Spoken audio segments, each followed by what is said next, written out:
aina abantu kino kyonna kibe kyakwegera abaliyo kuyingira parliament tandika okulowooza okuvaayo era bw'ovaayo iraba owekitiibwa Luganda kante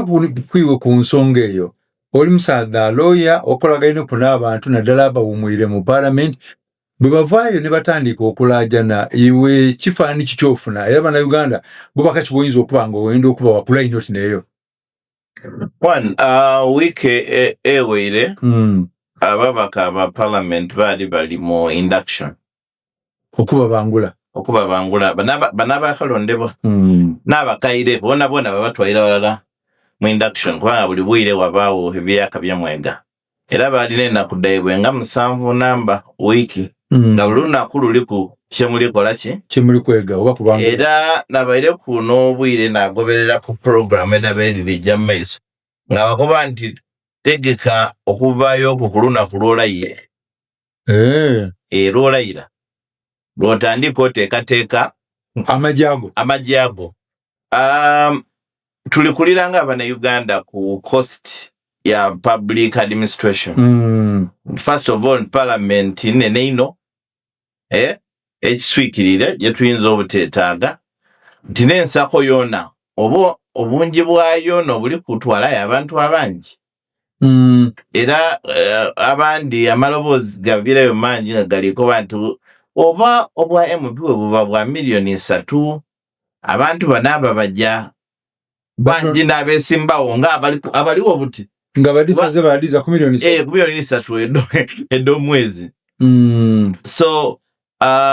wazira justification eriwo but I think Brandon akinonere bulungi nti otuuka ku end ng'abakozi ba government we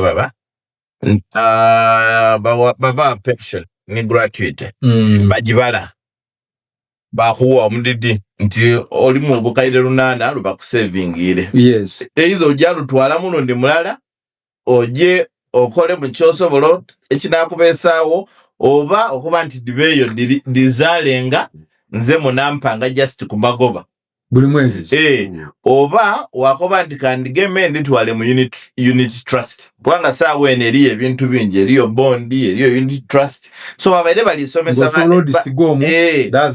oditayo daba nga doti dijakendera bandikozesa unit trust edikozesa oba government wafuna treasury bonds yo yajja yandikozesa okola ebyayo iwe yakuwangayo percentage either at the end of the month oba buli end ya mwaka but kino kiri tukoba kintu kirala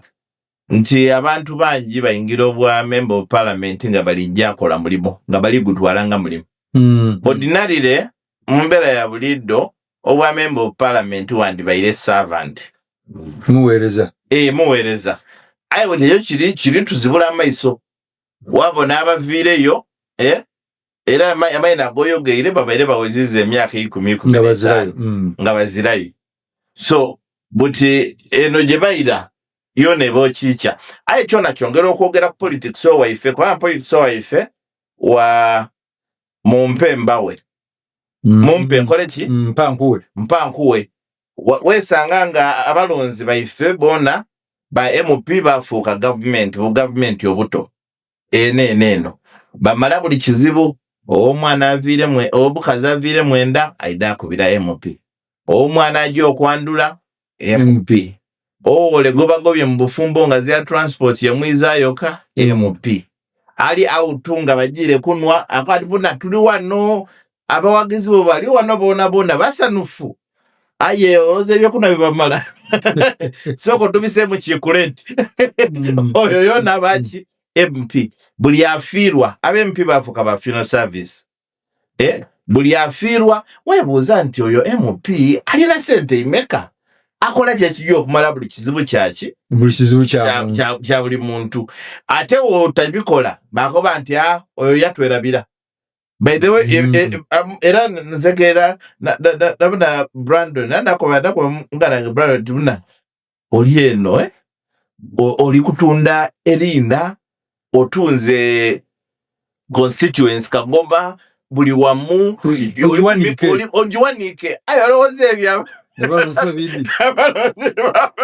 Tugenda kumanya. So ngababaka bangi bali kwati ebona Brandon nga we yagadde profile ekuze. Yeah. So Brandon buti we yakulira ayezo okuteesa akakaite bantu bangwani bibitu tuli kubona ozira kyokoze ebintu bayitu kubona yajja Kampala ko yagalireyo yatwerabira yali nga wano ngaba nife buli lunaku ayo lwamuwa nibamuwa obukulu kwamba buti ate emirimo yandi gikoze ate njire banga musaada mtontono yairanga agedye ebe ready yabantu okuba kwasokerwako mpaka kwasembayo wetagala n'ekikolo kyalyo teera naffe era ogenze naffe